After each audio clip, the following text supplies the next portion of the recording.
जून 1975 रोजी जोडी आज जे सिन्हा त्याचं नाव आहे, सिन्हा आहे एच.आर. खन्ना यांनी ज्यावेळी सर्वोच्च न्यायालयाच्या आधारावर अलाहाबाद उच्च न्यायालयाचे न्यायाधीश म्हणून एच.आर. खन्ना यांनी निर्णय दिला की श्रीमती इंदिरा गांधी यांना 6 वर्ष कोणत्याही निर्वाचित पदावर राहता येत नाही आणि त्यांचं सरकार सुद्धा हे अवैध असल्याचं सांगितलं.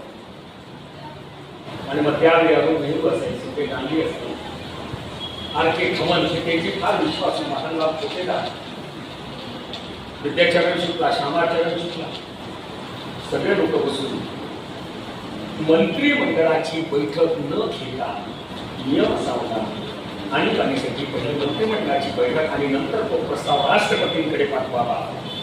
रात्री 12 वाजता आर.के. खमनांना श्रीमती इंदिरा गांधी यांनी दिल्लीच्या त्यांच्या 6 राशीना रोडवर बोलावून घेतलं आणि त्यांना सांगितलं की असा निर्णय मी घेणार आहे.